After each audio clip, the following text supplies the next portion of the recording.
ಮ್ಯೂನಿಕಲ್ಲಿ ನಡೆಯೋ ಮೊಬಿಲಿಟಿ ಬಗ್ಗೆ ಹೇಳ್ತೀವಿ ಅಂತ ಲಾಸ್ಟ್ ವಿಡಿಯೋದಲ್ಲಿ ಹೇಳಿದ್ವಿ. ಸೊ ಈ ವಿಡಿಯೋದಲ್ಲಿ ಕಂಪ್ಲೀಟ್ ಡೀಟೇಲ್ಸ್ ಕೊಡ್ತೀವಿ. ಲಾಸ್ಟ್ 3 ಇಯರ್ಸಿಂದ ಮ್ಯೂನಿಕಲ್ಲೇ ಮೊಬಿಲಿಟಿ ನಡೀತಿರೋದು ಆ್ಯಂಡ್ ಮೇನ್ಲಿ 2 ಪ್ಲೇಸಸಲ್ಲಿ ಎಕ್ಸಿಬಿಷನ್ ಇರುತ್ತೆ. ಫಸ್ಟ್ ಮೆಸ್ಸೆ ಮ್ಯೂನ್ಷನ್ಗೆ ಎಂಟ್ರಿ ಟಿಕೆಟ್ ಬೇಕು. ನಾವು ಮಧ್ಯಾಹ್ನ ಸಮ್ಮಿಟ್ಗೆ ಹೊರಟ್ವಿ. ಇಲ್ಲಿ ತುಂಬ ಬ್ಲಾಗ್ಸ್ ಇತ್ತು, ಸ್ಟಾರ್ಟಿಂಗ್ ಸ್ವಲ್ಪ ಗೇಮ್ಸ್ ಕೂಡ ಇತ್ತು. ನಾವು ಮೇನ್ ಬ್ಲಾಕ್ BMW ಇರೋ ಕಡೆ ಹೋದ್ವಿ. BMW ಹೊಸ ಜನರೇಷನ್ 6 iX3 ಕಾರ್ನ ಲಾಂಚ್ ಮಾಡಿದ್ರು. ಈ ಕಾರ್ಗೆ ನಾವಿಬ್ರು ವರ್ಕ್ ಮಾಡ್ತಿರೋದು.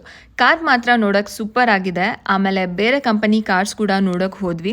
ಆಟೋಮೋಟಿವ್ ಇಂಡಸ್ಟ್ರಿ ಎಷ್ಟು ಮುಂದುವರೆದಿದೆ ಅಂತ ನಾವು ಈ ಸಮ್ಮಿಟ್ ನೋಡಿದ ಮೇಲೆ ಗೊತ್ತಾಯಿತು. Next open space. ಇದು ಫ್ರೀ ಆಫ್ ಕಾಸ್ಟ್ ಆ್ಯಂಡ್ ತುಂಬ ನ್ಯೂ ಕಾರ್ಸ್ ಎಲ್ಲ ಡಿಸ್ಪ್ಲೇ ಮಾಡಿದರು. ಓಪನ್ ಸ್ಪೇಸಲ್ಲಿ ಕಾರ್ನ ಟೆಸ್ಟ್ ಡ್ರೈವ್ಗೆ ಕೂಡ ತೊಗೋಬೋದು. ಆನ್ಲೈನಲ್ಲಿ 1 ಡೇ ಬಿಫೋರ್ ಬುಕ್ ಮಾಡಿಕೊಂಡ್ರೆ ಹೊಸ ಕಾರ್ ಟೆಸ್ಟ್ ಡ್ರೈವ್ ಮಾಡ್ಬೋದು. ಕಾರ್ ಲವರ್ಸ್ಗೆ ಇದು ಫುಲ್ ಹಬ್ಬ. ನಾವು ಎಲ್ಲ ಕಾರ್ಸ್ನು ನೋಡಿಕೊಂಡು ನಮ್ಮ ಫೇವ್ರೇಟ್ ಕಾರ್ಸ್ ಹತ್ರ ಸೆಲ್ಫಿ ತೊಗೊಂಡು ಹಾಗೆ ಲೈಟ್ ಶೋ ನೋಡಿಕೊಂಡು ಮನೆಗೆ ಬಂದ್ವಿ.